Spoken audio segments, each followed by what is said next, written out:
Journalists and other friends took to the home of deceased journalist Teddy Seezi Cheeye in Wakiso district for the vigil in his honor. Wafula Oguttu, a senior FDC party leader and Cheye's close confidant, was among the mourners here.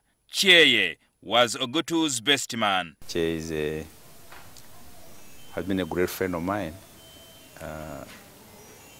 first in the profession, and Cheeye is a family friend. Cheeye was knocked down by a speeding motorcycle at Nakawa on Thursday evening. He died of head injuries. That busy place of Nakawa, somebody is crossing and is knocked and is killed. I can't believe.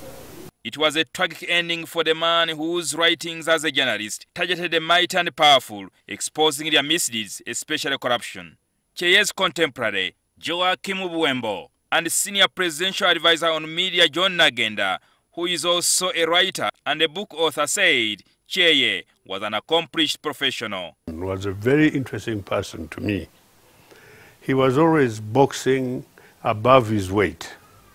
In other words, he would go for people much bigger than himself, as we all know. I don't think today life will stop when you say that someone has stolen money from government. But at the time when Seezi Cheeye started it, well, it was really a sensation. It was revolutionary. It was unprecedented. So he expanded. He broke down the old taboos of not talking about big people when they are doing wrong. Not fearing who to attack.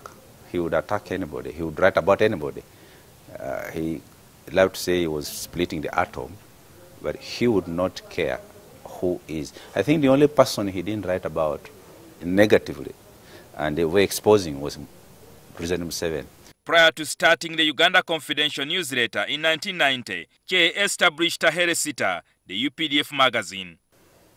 Uganda Confidential was a very, very interesting publication. And nobody but Cheeye could have done it. And so for that matter, where he was going straight for the jugular, as we call it, talking about people who had misbehaved, I would support him. He, alongside Wafula Oguttu and others, also founded the Monitor newspaper in 1992. Ironically, Cheeye, who made his name exposing the corrupt, was among the first convicts of the then newly established anti-corruption court in 2009. He was jailed for 10 years after he was found guilty of embezzling 120 million shillings of global fund monies for the treatment of malaria and tuberculosis. This is why I was so surprised that he was found, when he was found guilty of stealing 120 million shillings. I was very surprised because he had been chasing people who were behaving in this manner.